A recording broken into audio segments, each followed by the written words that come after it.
Философиялык терминдер кыргыз тилинде. Генеалогия. Грек тилинен генеалогия санжыра деп которулат. Алгач адамдын пайда болушун аныктаган, анын ата тегинин, тукумунун тизмеси болуп саналат. Уруулардын тарыхын, санжырасын, үй-бүлөнүн келип чыгышын, жеке адамдардын тег чейин, тууганчылык байланыштарын иликтеп үйрөтүүчү тарых илиминин көмөкчү тармагы болуп саналат.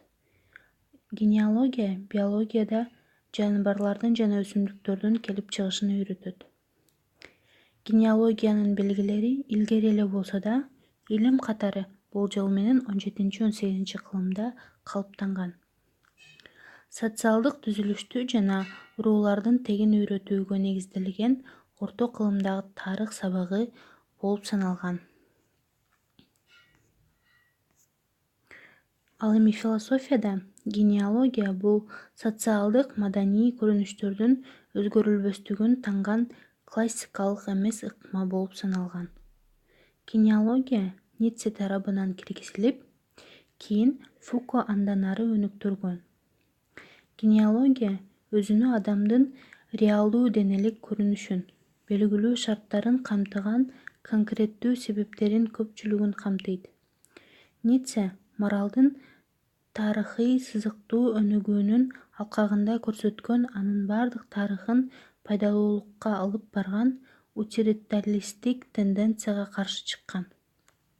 Ницшенин айтуусунда, сөздөр өзүнүн маанисин өзүнө камтыйт, каалоолор бир гана нукка багытталбайт, ал эми идеялар өзүнүн логикасын сактабайт.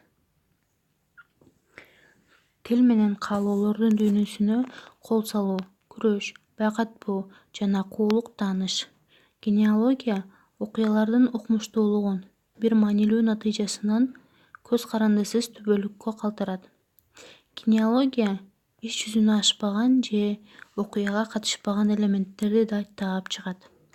Ошондуктан генеалогия майда бараттардын бардыгын билүүнү, чыдамдуулукту талап кылат жана материалдын эбегейсиз көптүгүнө көз каранды болуп саналат. Генеалогия бир түрдүү болуп көрүнгөн нерсенин гетерогендүүлүгүн таап, айкындайт. Натыйжада генеалогия өзүн денеге бириктирет. Ницшенин айтуусунда, генеалогия ролу моралдын, идеялардын, метафизикалык концепциялардын, эркиндиктин же аскеттик жашоонун концепцияларынын тарыхын жазуу болуп эсептелинет.